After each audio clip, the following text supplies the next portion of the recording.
Berapa banyak orang-orang sekarang, saya tanya Bapak Ibu. Dulu travel umroh dan haji itu ada berapa? Sedikit. Sekarang menjamur, setiap tempat ada. Ini kita kasih tahu buat semua para, ya biar kita bareng-bareng belajar. Anda punya travel apapun silahkan.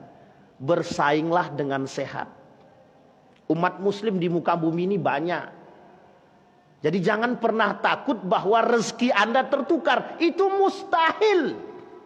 Mustahil rezeki itu tertukar. Kalaupun ada, cuma ada dalam TV. Anak tertukar. Tidak ada itu rezeki tertukar. Itu tidak ada istilah rezeki tertukar. Itu tidak ada. Jadi jangan takut. Ustadz, jamaah itu sudah daftar ke travel saya. Tiba-tiba datang travel si Anu. Lah jalannya mau ke sono mau gimana? Tapi yang dibenci oleh Nabi itu kalau menjelekkan travel-travel yang lain. Anda mau jualan silahkan. Tapi jangan menjelekkan orang lain. Merusak itu. Ini yang terjadi Pak. Persaingan pasar yang ketat dalam dunia pertravelan itu. Jadi seolah-olah dunia itu memang, ya kami kan bisnis, ya silahkan Anda mau bisnis silahkan. Tapi jangan kami berbisnis, kami melayani umat sepenuh hati. Dengan bisnis, dengan ini. Tapi tipu main juga. Itu masalah itu Pak. Anda jangan ke travel si Anu. Travel itu jelek, begini. Loh, Anda jualan travel Anda belum terbukti. Besok ketika Anda yang melakukan hal tersebut, kemudian dijelekkan, rasanya bagaimana itu? Tapi sesuatu yang jelek harus kita sampaikan dengan cara yang baik.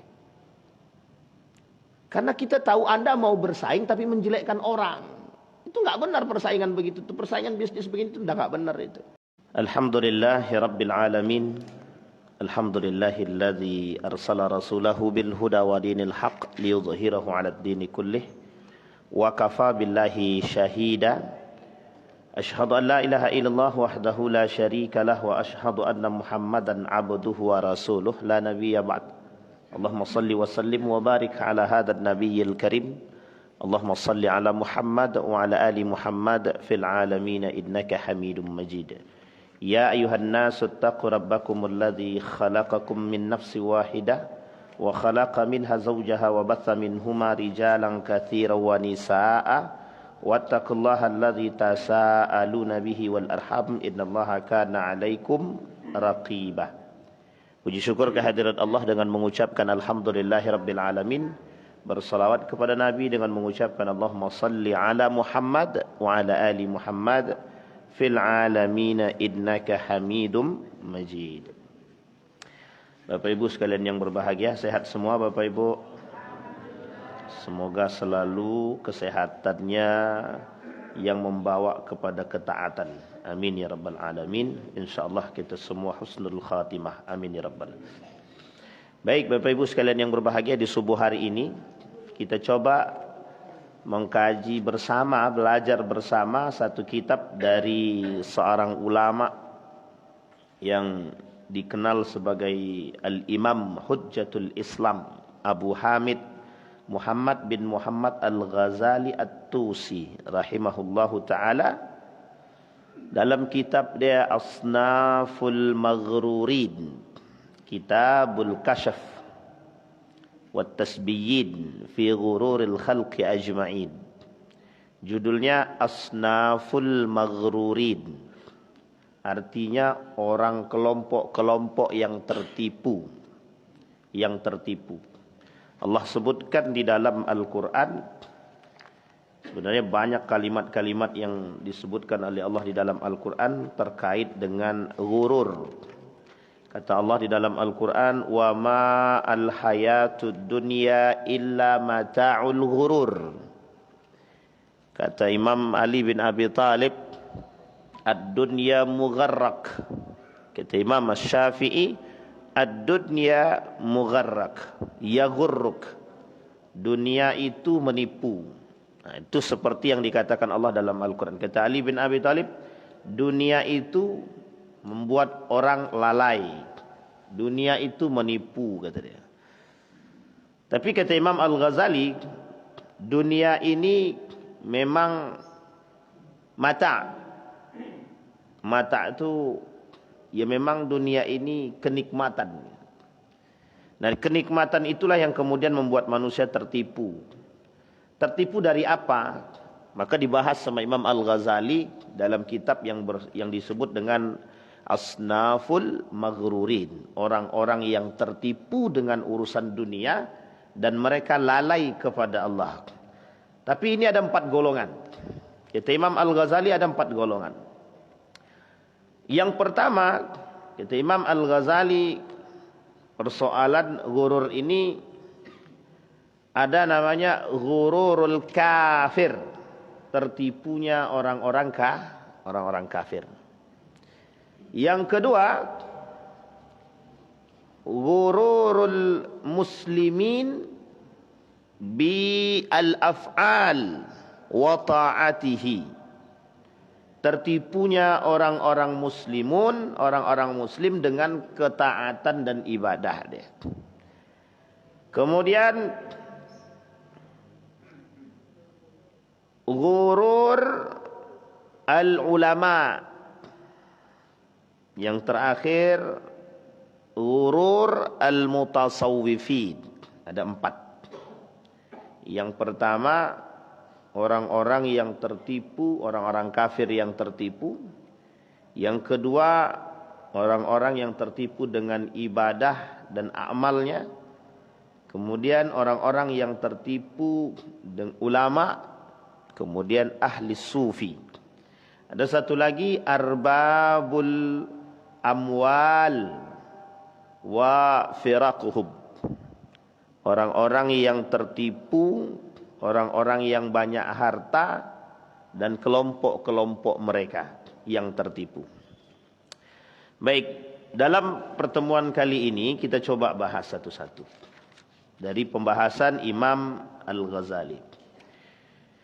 Di dalam pembahasan kitab ini ada namanya ghururul kafir, tertipunya orang-orang kafir. Kata Imam Al-Ghazali, fa awwal ma nabda bihi al-ghururul kafir. Yang pertama yang kita bahas adalah, kata Imam Al-Ghazali, tertipunya orang-orang kafir. Wa huwa qisman, ada 2. Minhum man gharrathu al-hayatud dunya wa minhum man gharrahu billahil ghurur. Yang pertama, orang yang tertipu dengan dunia, kenikmatan dunia. Wa mal hayatu illa mata'ud wa mal hayatud dunya illa mata'ul ghurur, kata Allah. Orang kafir yang tertipu dengan urusan dunia. Sebenarnya ini sederhana kalau kita membahasakan. Ada bahasa yang masuk telinga kami begini. Ustaz, dia kafir tidak muslim tapi kaya. Ini kalau ada yang muslim berbicara, orang muslim atau mukmin yang berbicara, itu perlu kita ragukan keimanannya sebenarnya. Tapi secara normal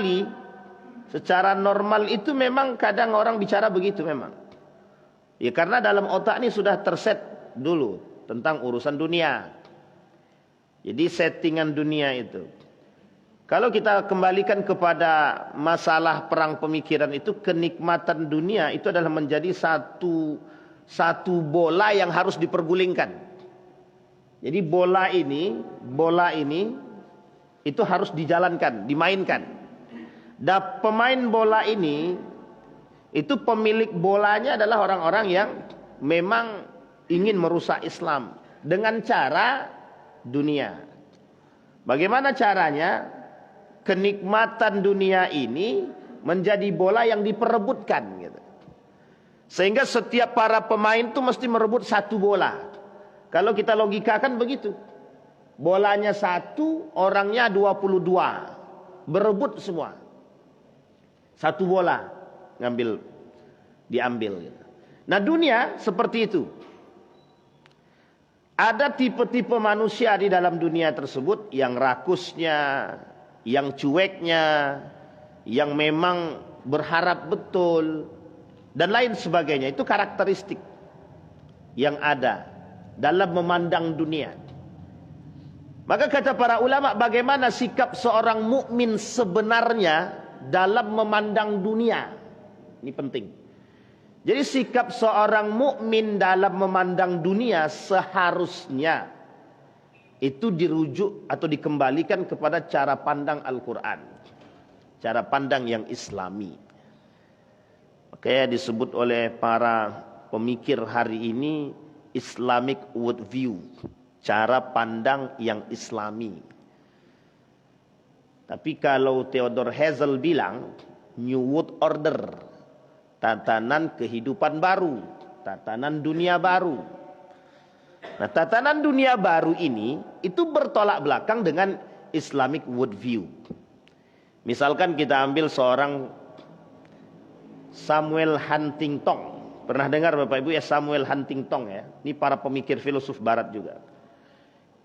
Itu mereka memiliki cara pandang kehidupan dunia ini itu memang materialistis. Artinya adalah materi itu adalah sorot pandang yang sangat ampuh bagi mereka. Jadi dalam perbincangan kaum Yahudi itu begini. Dalam perbincangan kaum Yahudi, kita bisa menguasai dunia dengan harta, dengan ekonomi. Jadi kalau kita bisa pegang ekonomi, maka kita bisa pegang dunia. Nah, itu bahasanya kelompok-kelompok Yahudi itu begitu. Sehingga Rothschild, Rockefeller, Freemasonry, dan golongan-golongan kaum Yahudi yang lain memang sorot pandangnya, cara pandangnya begitu. Cara menguasai dunia harus pegang itu dulu. Salah satu cara yang mereka lakukan untuk membuat manusia ini tertipu dengan desain yang begitu bagus adalah mendesain dunia ini yang dinalar dengan kenikmatan. Sehingga orang memandang dunia ini kok nikmatnya betul lah. Nah, sekarang coba lihat, dorongan untuk menikmati dunia itu semakin kuat. Ada bahasa orang tua kita nih sekarang kayak gini bahasanya. Kami ini umur sudah 60. Apa yang nak kami fikir lagi? Sebenarnya ini bukan bahasa yang cocok untuk orang 60-an, bukan. Tapi untuk semua. Kenapa begitu? Karena kematian tidak ada yang tahu. Seharusnya yang berfikir begitu bukan orang tua yang 60 tahun ke atas. Jadi seolah-olah 60 tahun ke atas sudah pasti menghadapi kematian. Sekarang tidak begitu. Ini mindset ini kita rubah. Harusnya yang berbicara begitu setiap umat mukmin. Coba sedang maksiat mati misalnya. Nah, berpikirnya begitu. Sehingga ketakutan akan kemaksiatan itu jelas. Kata Huzaifah bin Yaman, kalau orang berpikir kematian sebagai nasihat, kata para ulama itu, maka setiap langkahnya mesti hati-hati. Mesti bismillah. Karena takut mati kan. Pas sedang mencuri mati, sedang mabuk mati. Tapi uniknya, banyak yang sedang korupsi tapi nggak mati-mati gitu. Itu kan sebenarnya lucu-lucuan aja tuh. Tapi memang begitu Pak. Ada orang mohon maaf sedang berzinah dia tapi tak mati-mati gitu. Tapi pernah kejadian sekali-sekali sedang berzinah mati dia. Dan ini juga pernah dibahas oleh para ulama, mengapa orang-orang yang sedang bermaksiat itu tidak mati-mati gitu. Mbok yo mati sedang maksiat gitu. Itu dibahas oleh para ulama. Jadi ada orang yang sengaja ketika mereka bermaksiat itu dipanjangkan, bukan dipanjangkan sebenarnya, memang ajalnya belum sampai gitu. Harusnya mereka sadar ketika itu mereka bertaubat kan begitu. Itu yang disebut oleh, yang dimaksud oleh Imam Al-Ghazali. Orang-orang kafir ini mereka tutupi diri mereka dari kebenaran Allah tadi. Jadi Allah ini benar, Islam ini benar, itu mereka tutupi. Dan mereka tidak mau menerima. Terutama dalam urusan seperti yang dilakukan oleh kaum jahiliyah pada masanya. Ketika Nabi menghapus perbedaan antara yang kaya dan miskin misalnya. Kata Nabi dalam Islam itu tidak ada. Dalam Islam semua setara. Perbedaan kita cuma ketakwaan misalkan. Ibarat orang beriman itu masuk dalam masjid, mau kaya, mau miskin, mau gubernur atau bukan, mau presiden atau wakil presiden, mau menteri atau tidak, semua sama kan begitu. Tergantung pada ketakwaannya gitu. Ini kata Allah begitu dalam Al-Quran. Sehingga tolak ukurnya adalah ketakwaan. Nah, Nabi datang menghapus semua sistem-sistem begitu. Makanya nggak suka mereka, orang-orang jahiliyah itu. Kenapa? Karena strata itu dilihat daripada itu. Sehingga pernah dikatakan oleh kata Imam Al-Ghazali itu bahwa yang melihat yang di akhir zaman terjadi itu strata itu kembali gitu. Strata yang pernah dilakukan oleh masa jahiliyah itu kembali. Sehingga kaya miskin itu nampak gitu. Orang kaya memang harus dihormati, orang miskin memang harus diinjak gitu. Itu kelihatan itu. Pada masa itu begitu modelnya jahiliyah itu. Makanya kata para ulama, kita ini sekarang ini sedang berada pada fase kembali ke jahiliyah gitu. Re-jahiliyah gitu. Kita kembali kepada jahiliyah lagi gitu. Yang seharusnya umat muslim berpikir tidak jahiliyah, tapi kok berpikir kembali lebih jahiliyah. Uniknya mereka sebelum datangnya Islam dan sekarang sudah Islam. Uniknya lagi yang melakukan justru umat muslim. Seolah-olah tidak mengerti agama tapi mengaku beragama. Itu bahasa sederhana. Seolah-olah mengaku beragama tapi tidak mengerti agama. Ini yang paling berbahaya itu pada kalimat terakhir tadi. Mengaku seolah-olah beragama sehingga tidak mau mempelajari agama, yang terjadi adalah tidak mengerti sama sekali dengan agama. Itu parah itu. Sangat parah sekali. Dan parah lagi kalau mereka menjual agama. Ini yang menjadi masalah. Nah, kata Imam Al-Ghazali, kenapa orang-orang kafir ini tertipu dengan dunia?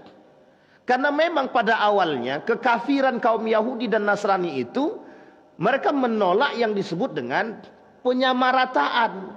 Kalau sama pula kami dengan yang miskin, apa bedanya kami? Di mana letak kemuliaan kami? Sehingga kemuliaan itu tolak ukurnya adalah harta.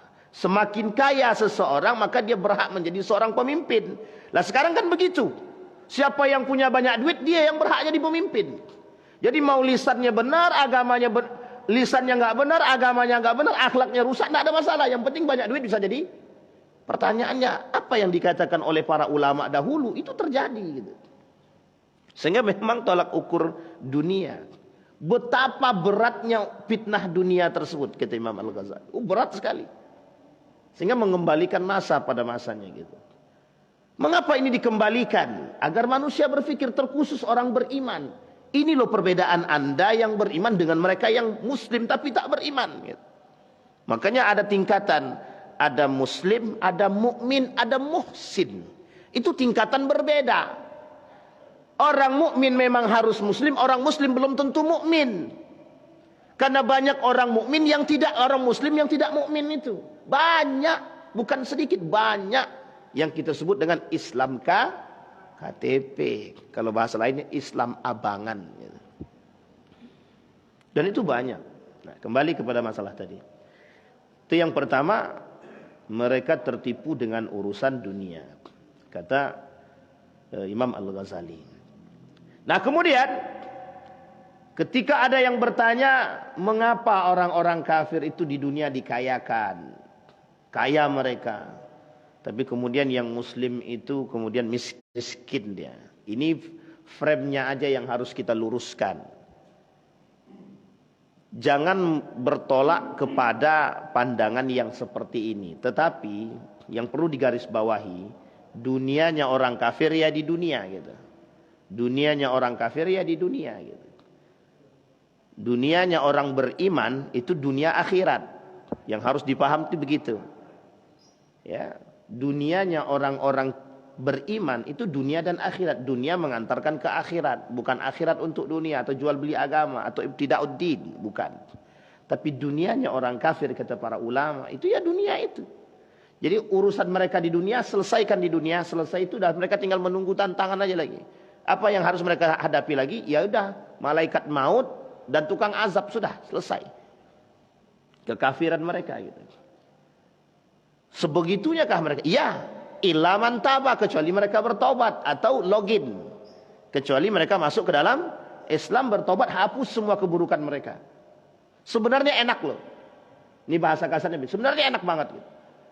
Enaknya bagaimana? Ketika mereka sedang tidak Islam, banyak hartanya, kemudian mereka login kepada Islam, masuk Islam. Itu semua keburukan-keburukan mereka dihapus gitu.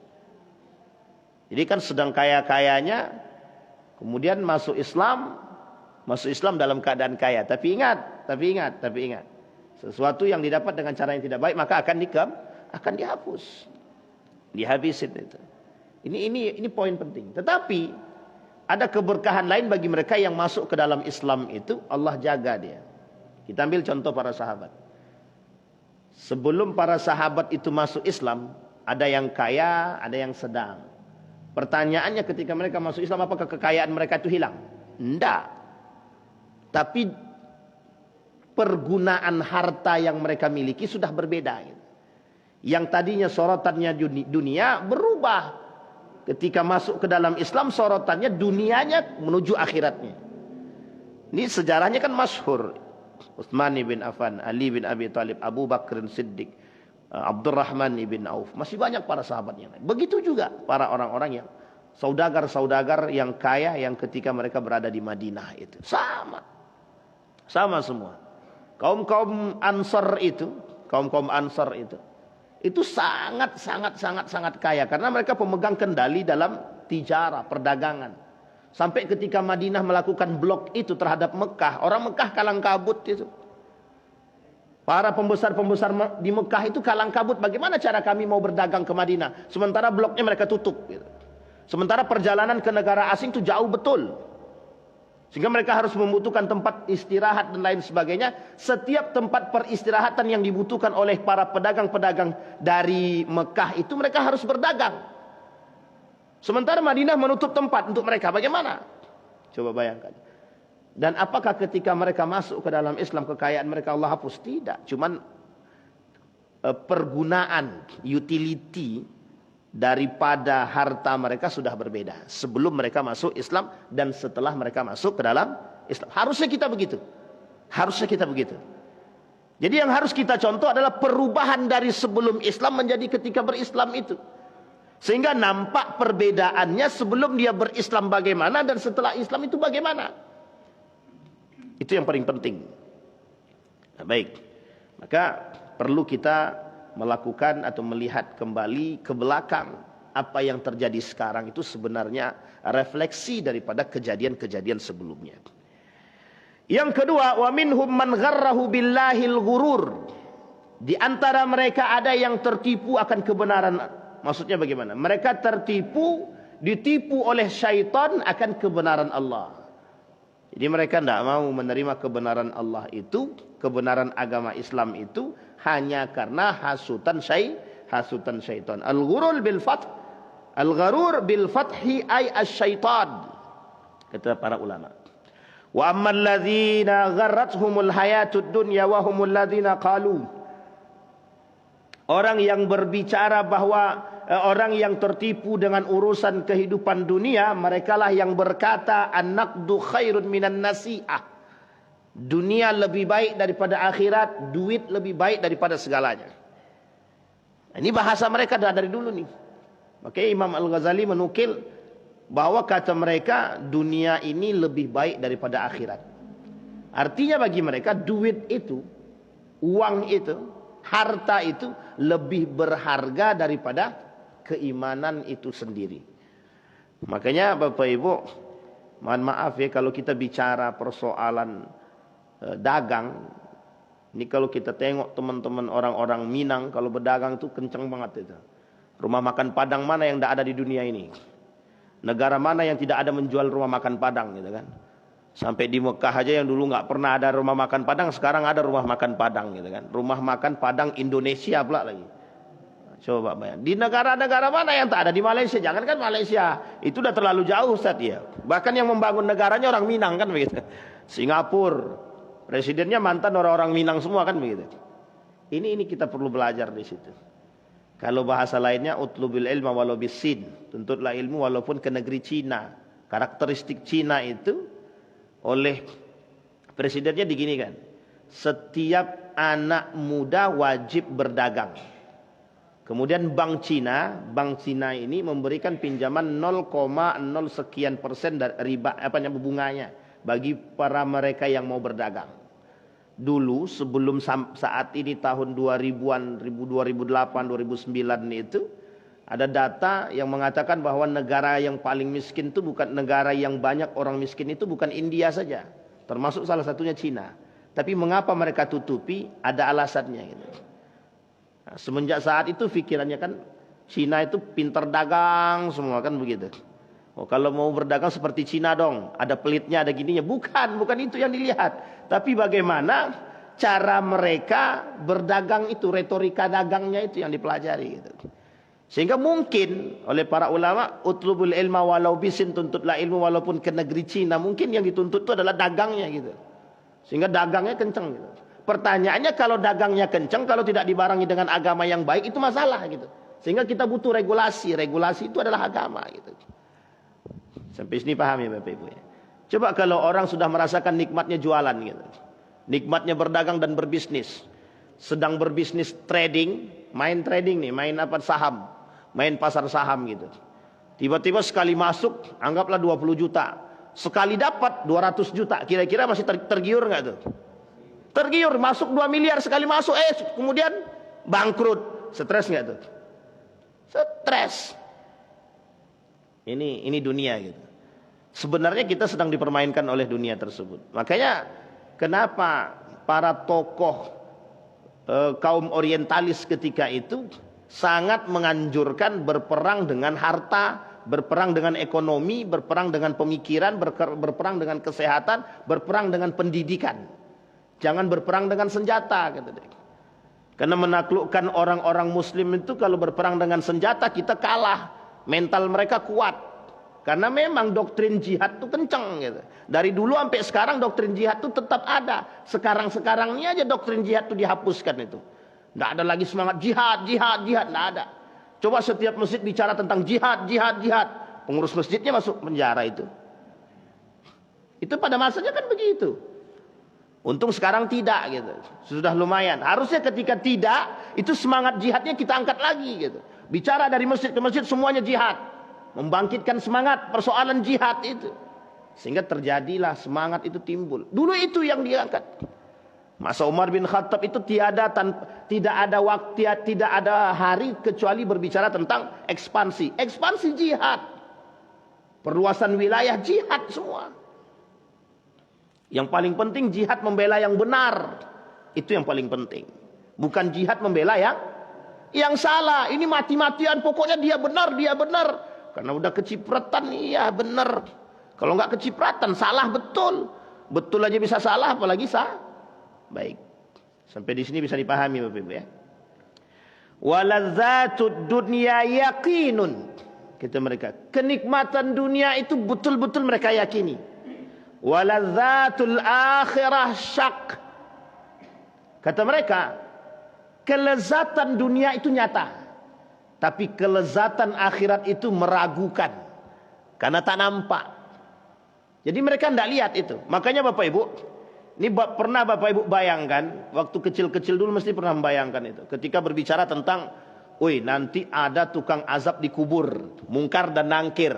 Kalau dia datang bawa golok. Itu digambarkan Pak dalam Hidayatullah itu. Dalam buku Hidayatullah itu digambarkan itu.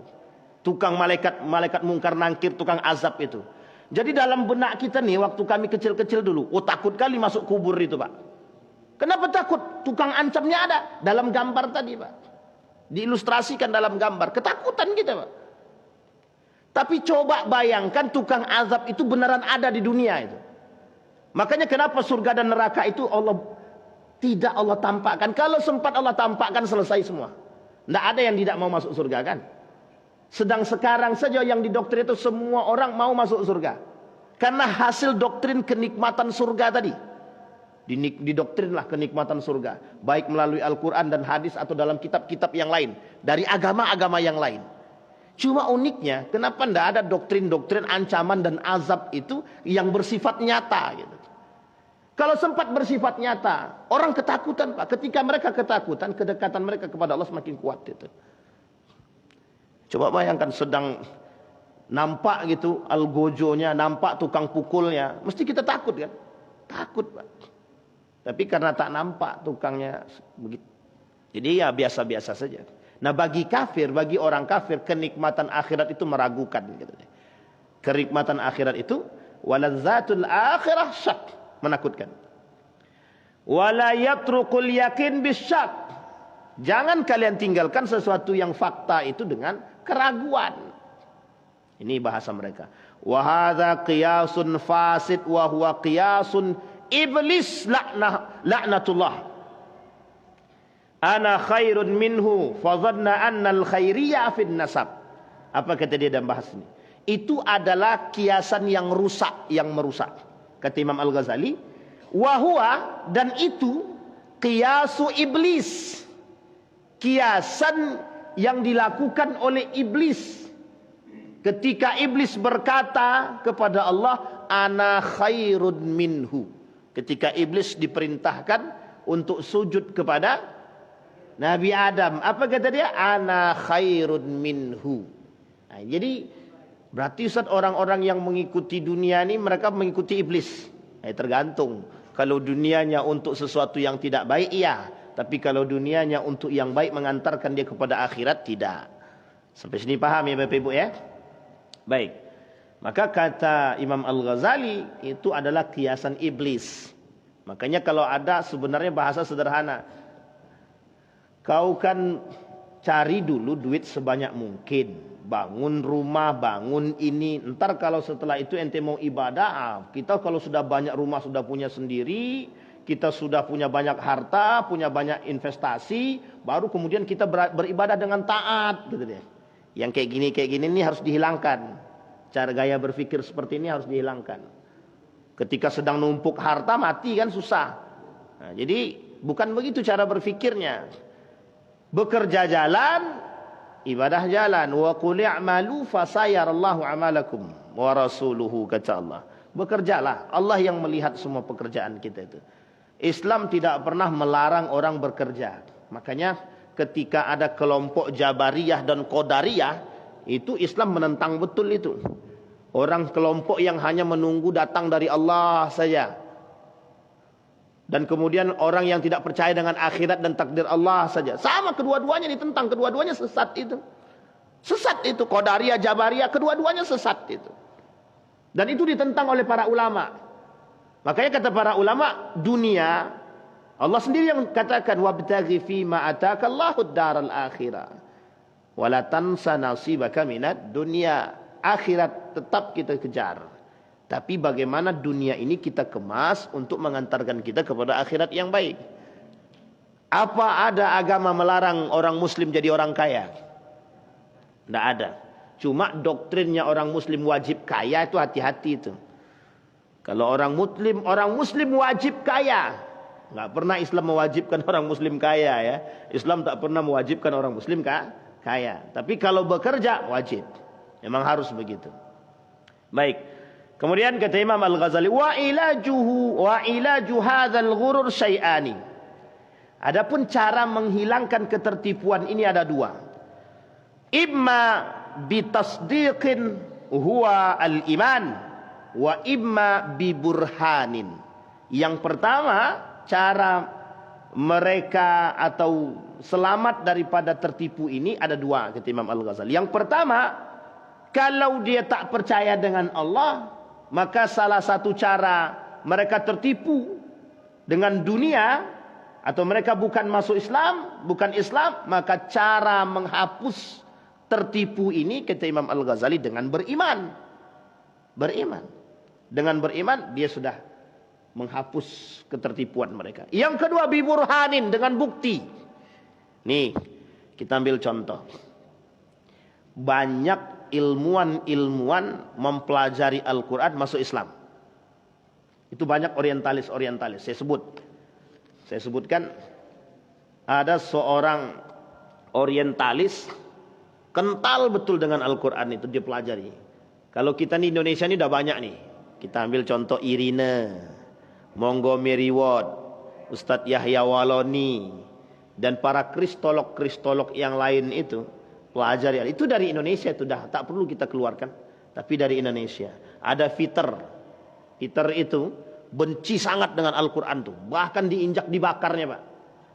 Setelah dibakarnya, ketemu dengan kawannya Muslim, bencinya bukan main. Tapi apa yang terjadi? Sederhana Pak, kawannya ini tak pernah membenci dia. Akhirnya Peter ini penasaran betul, apa sih sebenarnya Islam ini ajarannya.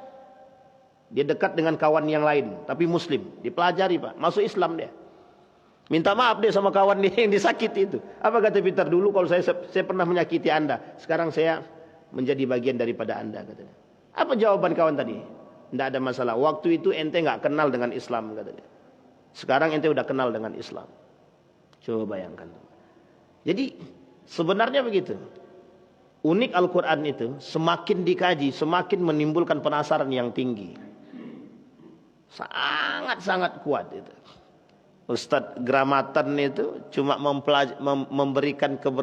mengajarkan kebersihan melalui sabun. Banyak yang masuk Islam. Satu kompi masuk Islam. Kan indah begitu. Apa namanya? Ambon. Oh, sampo dan sabun, dia sampo lah. Jadi dikenalin sampo, disebutlah beginilah cara Islam memberikan kebersihan. Toharo. Masuk Islam, Pak. Ada tetangga non muslim. Jadi ada cerita dari salah seorang dari Amerika itu, tetangganya muslim, dia tidak muslim. Kerjaannya memang menjelek-jelekkan muslim saja. Ketika muslim sedang masak, kemudian tercium bau yang harum gitu. Dikasih, Pak. Cuma ngasih makanan, besoknya dia masuk Islam. Coba bayangkan. Jadi memang pintu hidayah itu kita nggak tahu itu. Kita nggak tahu. Makanya Bapak Ibu, kenapa Nabi dengan orang kafir itu, khususnya kafir-kafir yang ada di Yahudi dan Nasrani pada saat itu, yang tidak melawan Islam, itu dibagi sama Nabi kafir itu. Kenapa kafir harbi itu dilawan, kafir zimmi tidak? Bisa jadi dengan kelembutan kita mereka masuk Islam. Coba bayangkan, itu penting, Pak.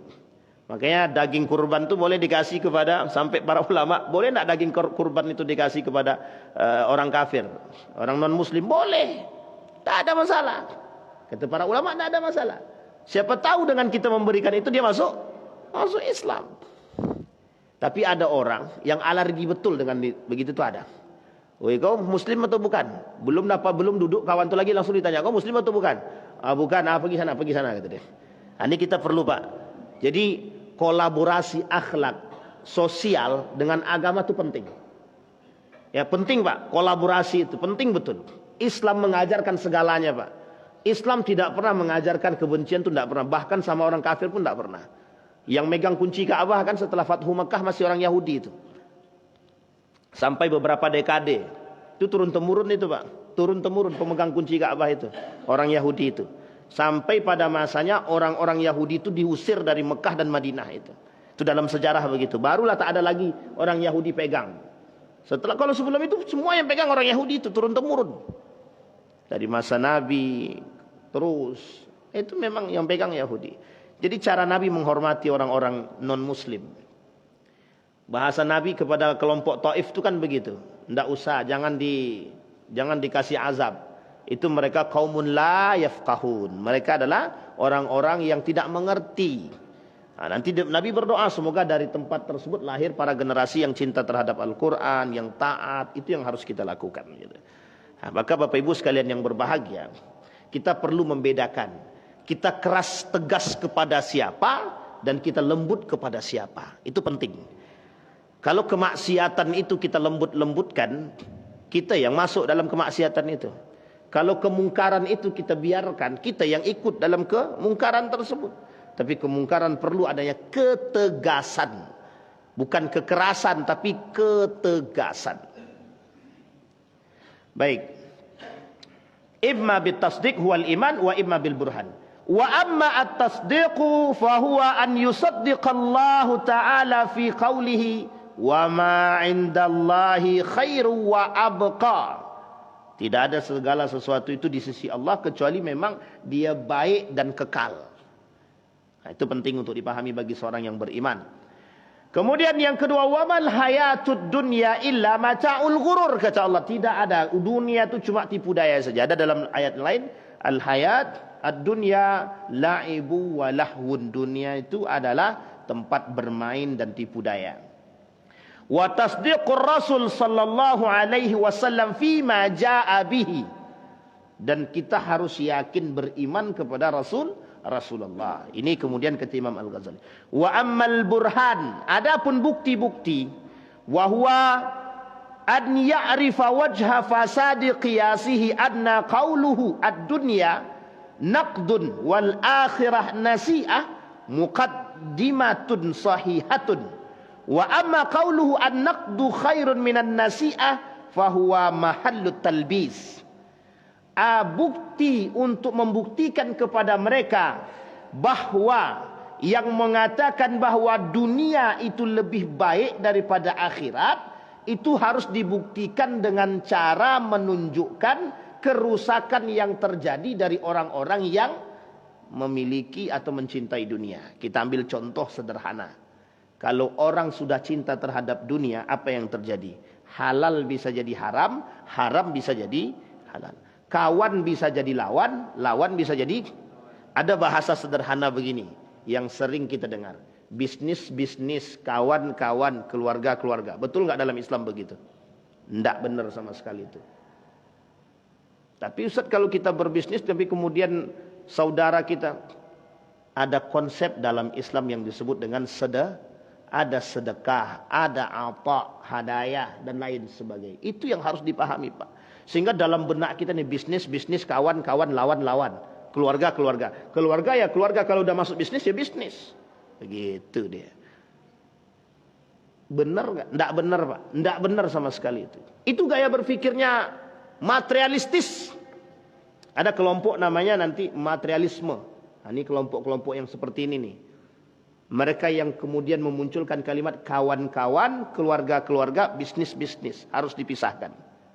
Sehingga mohon maaf kalau keluarga datang, nggak ada urusan bantuan. Anda beli. Mau adik kandung kek, mau abang kandung kek, mau ibu kek. Kalau beli. Nggak ada minta-minta, nggak ada. Bisnis. Wah, gitu bahasanya. Padahal nggak begitu, Nabi nggak begitu, Pak. Sama sekali tidak begitu. Nabi jualan, ada orang tak mampu, dikasih sama Nabi, bukan dimintain duit. Loh, ini abang kandung, udah nggak punya duit, minta. Nggak ada, Bang, hutang aja. Ya, saya tulis hutang. Abang kandung hutang, ibu kandung hutang. Coba bayangkan. Begitulah tekanan kaum orientalis, cara menekan kita dalam urusan materi tersebut. Begitu, Pak, sampai sebegitunya. Sampai kita nggak bisa membedakan mana keluarga dan mana itu bisnis. Pokoknya bisnis, keluarga. Tapi kebanyakan cerita, Ustaz, keluarga itu merusak bisnis. Itu bagi mereka yang tidak beriman. Bagi mereka yang tidak percaya kepada Allah. Yang tidak percaya. Coba bayangkan, persaingan bisnis bisa menghalalkan yang haram. Persaingan bisnis saja bisa menghalalkan yang haram. Sebegitunya, Pak. Demi bisnis. Dan uniknya lagi, dalam berbisnis bisa menghujat, mencaci, memaki. Kita ambil contoh. Berapa banyak orang-orang, sekarang saya tanya Bapak Ibu. Dulu travel umroh dan haji itu ada berapa? Sedikit. Sekarang menjamur, setiap tempat ada. Ini kita kasih tahu buat semua ya biar kita bareng-bareng belajar. Anda punya travel apapun silahkan. Bersainglah dengan sehat. Umat muslim di muka bumi ini banyak. Jadi jangan pernah takut bahwa rezeki Anda tertukar. Itu mustahil. Mustahil rezeki itu tertukar. Kalaupun ada, cuma ada dalam TV. Anak tertukar. Nggak ada itu rezeki tertukar tuh, nggak ada istilah rezeki tertukar tuh, nggak ada. Jadi jangan takut, Ustadz, jamaah itu sudah daftar ke travel saya. Tiba-tiba datang travel si Anu. Lah jalannya mau ke sono mau gimana? Tapi yang dibenci oleh Nabi itu kalau menjelekkan travel-travel yang lain. Anda mau jualan silahkan, tapi jangan menjelekkan orang lain. Merusak itu. Ini yang terjadi, Pak. Persaingan pasar yang ketat dalam dunia pertravelan itu.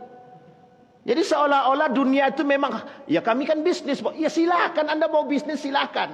Tapi jangan kami berbisnis, kami melayani umat sepenuh hati. Dengan bisnis, dengan ini.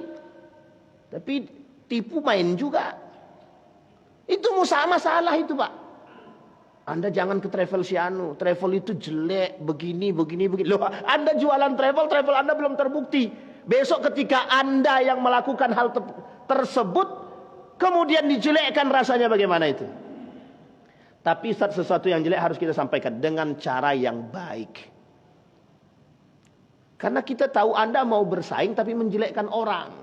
Itu nggak benar persaingan begitu. Itu persaingan bisnis begini itu udah nggak benar itu. Jadi begini contoh, kita ambil contoh ya. Ini misalkan pesawat ya, pesawat. Para beberapa travel ini sudah ngambil tiket pesawat untuk keberangkatan misalnya. Datang satu travel. Satu travel, apa kata dia? Aku beli tiket, semua tiket satu pesawat tersebut dengan harga yang mahal. Kalang kabut Pak, tiket-tiket yang lain, travel-travel yang lain ini. Uniknya lagi, maskapai penerbangannya kalau sempat mereka membiarkan hal begitu, itu parah itu Pak. Nah, yang begini-begini permainan itu. Tapi kan itu permainan bisnis Pak Ustaz. Bisnis kalau sejalan dengan nilai-nilai norma itu ikuti. Kalau keluar dari nilai-nilai norma tinggalkan, merusak. Mesti merusak itu. Nah, itu dunia itu urusan dunia begitu itu. Makanya ini bukti Pak, bukti betapa dunia itu sangat merusak sekali kalau tidak kita tempatkan pada tempatnya. Maka kalau bahasa ulama itu begini, dunia itu, harta itu, nakdun itu, dunia itu akan aman pada tempatnya. Maksudnya bagaimana? Akan berjalan dengan baik ketika berada di tangan orang-orang yang mengerti. Maksudnya Pak, di tangan orang-orang beriman. Kalau tidak beriman, tidak akan Pak. Selesai itu Pak. Paham Pak ya? Bisa dimengerti Pak. Ini bahasa sederhana kita. Maka kata Imam Al-Ghazali, wa amma qauluhu an-naqdu khairun minan nasi'ah fahuwa mahallut talbis. Adapun yang mengatakan bahwa dunia ini lebih baik daripada akhirat, itu adalah tipu daya iblis. Wa laisal amru kadzalik, bukan seperti itu. Bal in kana an-naqdu mislun nasi'a fil miqdar wal maqsud fa huwa khair. Kalau seandainya dunia diseimbangkan dengan akhirat, itu masih baik gitu Pak. Atau dunia, maka bahasanya kan yang disebut oleh Allah itu harus imbang dunia akhirat itu, kan begitu bahasa para ulama.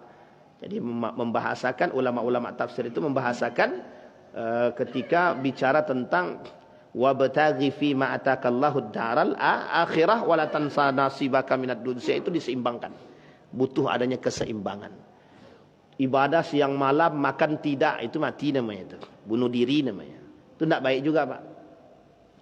Dari pagi sampai subuh. Ini ada cerita, ini ceritanya nyata, fakta. Bang, beras kita habis. Berdoa kepada Allah, semoga Allah turunkan. Sepanjang hari berzikir suaminya Pak. Tapi anaknya tetap lapar. Anak istrinya tetap lapar. Sampai 3 hari. Sampai 3 hari istrinya udah gak kuat. Kata istrinya, iyalah nih, pergi dia ngutang. Ngamuk lakinya. Kenapa kau hutang? Kau tak percaya sama Allah, kata dia. Coba bayangkan. Istrinya udah gak kuat. Anaknya kelaparan. 3 hari Pak tak makan. Yang diminum cuma air segala macam. Kan sudah gak ada. Akhirnya dia minjam kepada tetangga. Meminjam untuk membeli beras. Ngamuk. Suaminya marah-marah. Besoknya, kalau tidak salah sepekan kemudian itu, datang seorang ulama, ya kita anggap ulama itu, kemudian memberikan nasihat. Lama Pak menasehatinya, akhirnya baru sadar dia. Baru dia mau bekerja. Artinya bukan begitu yang dimaksud oleh Allah. Menyeimbangkan dunia akhirat itu adalah porsinya harus sesuai. Kita bekerja untuk akhirat, bukan akhirat yang kita cari, yang bukan dunia yang kita cari, tapi kita kejar. Kalau bahasa orang sekarang ini, kejar akhirat, dunia kau dapat gitu. Atau kalau Anda kejar dunia, akhirat nggak dapat. Ini sebenarnya saya kurang sepakat ya kalau saya lurusin begini. Kejar akhirat, dunia kau dapat. Sebenarnya begini, dunia untuk akhirat. Kita kejar dunia. Kita bekerja di dunia ini untuk akhirat kita, bekal. Jika segala sesuatu yang kita lakukan diniatkan untuk Allah, itu semua bernilai ibadah Pak. Semua bernilai ibadah. Jadi jangan mempersempit ruang. Dan kita perlu juga memperlebar dengan memaknai dengan luas. Sehingga kita tidak keluar juga daripada jalur-jalur agama. Jadi Anda mau berbisnis dengan apapun silahkan. Ada regulasi agama yang harus kita patuhi. Nah ini yang paling penting bagi kita Bapak Ibu sekalian yang berbahagia. Maka Bapak Ibu, yang harus kita tekankan dalam diri kita, tidak ada istilah dunia lebih baik daripada akhirat, itu tidak ada. Kita harus menyeimbangkan. Baik. Nah, kemudian wa amma qawluhu walazzatud dunya yaqinun walazzatul akhirah syaqqun fahuwa aidan batil, kata Imam Al-Ghazali.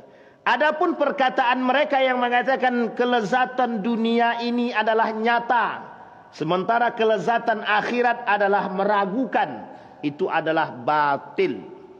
Kata Imam Al-Ghazali batil. Bal dzalika yaqinun 'indal mu'minin.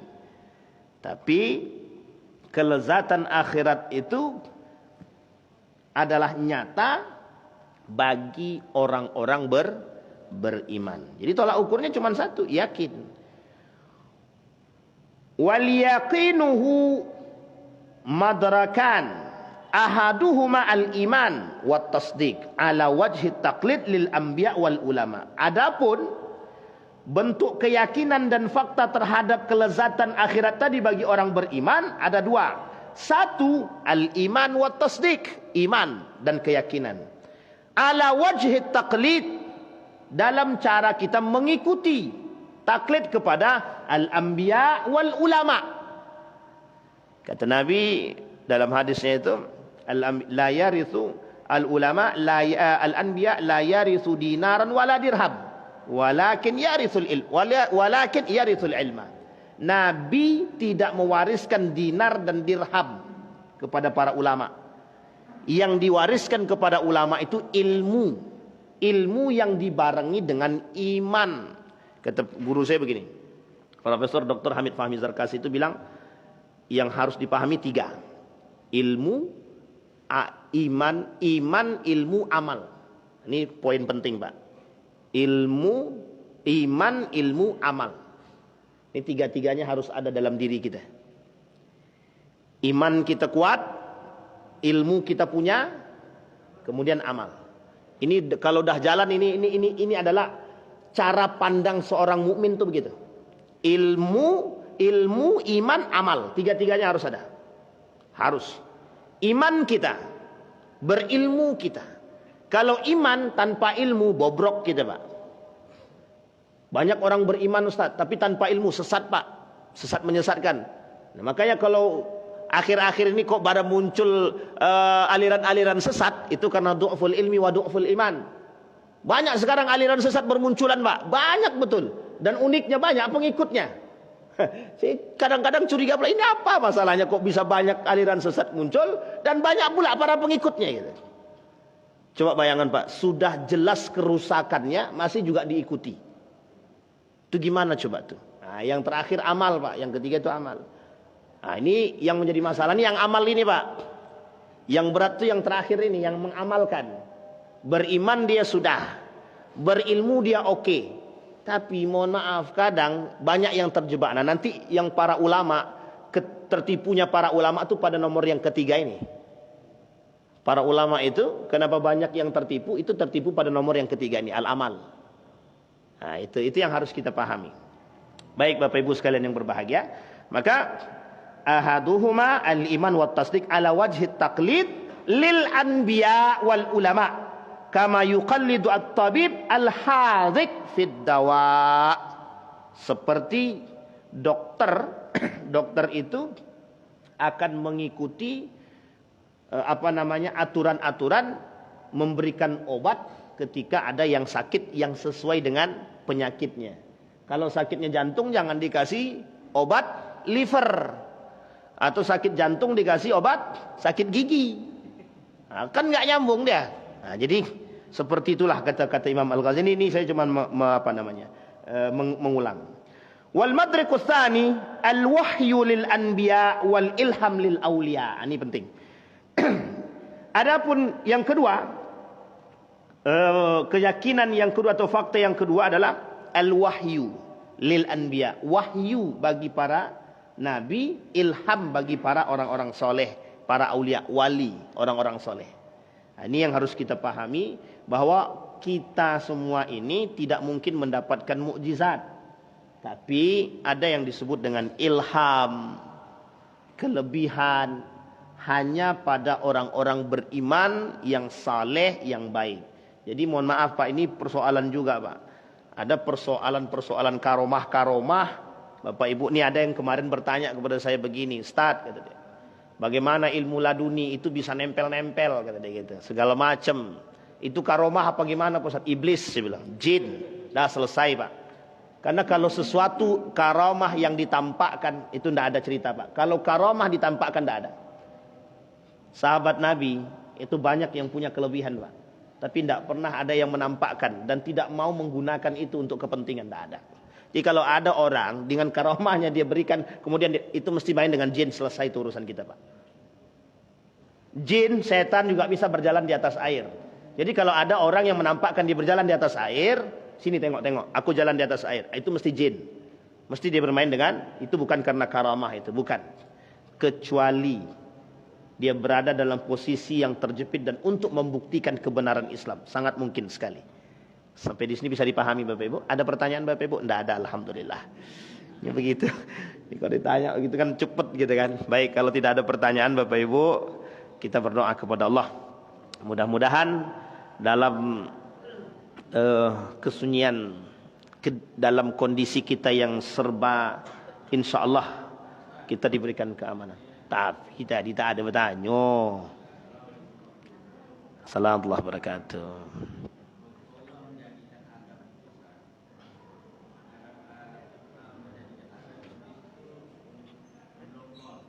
Iblis dongkol.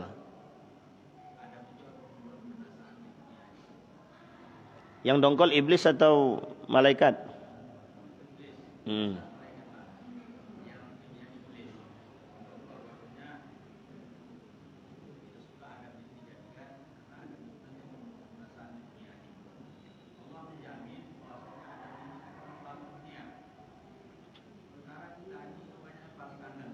Banyak apa?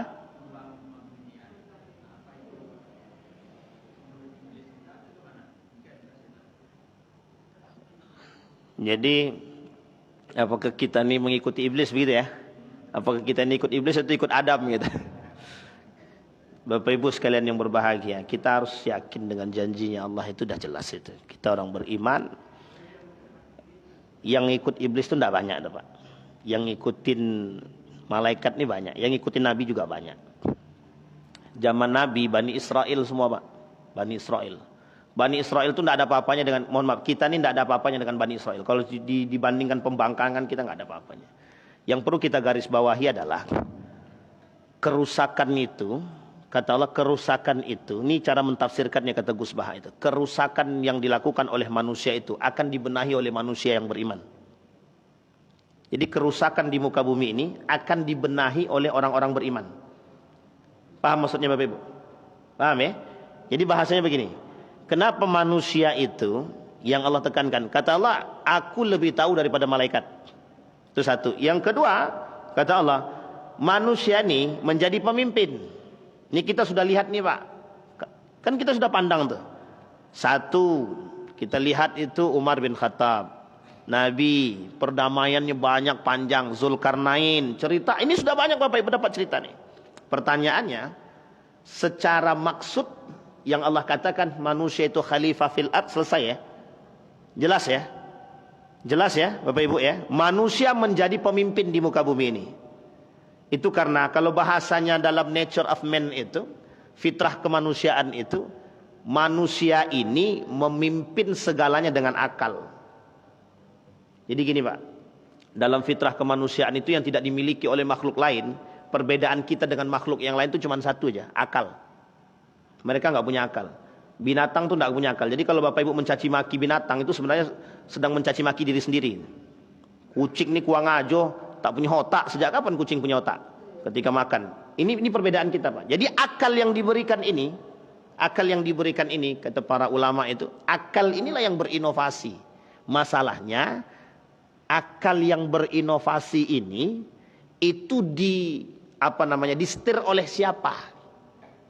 Disetir oleh nafsu kah? Atau disetir oleh iman kah?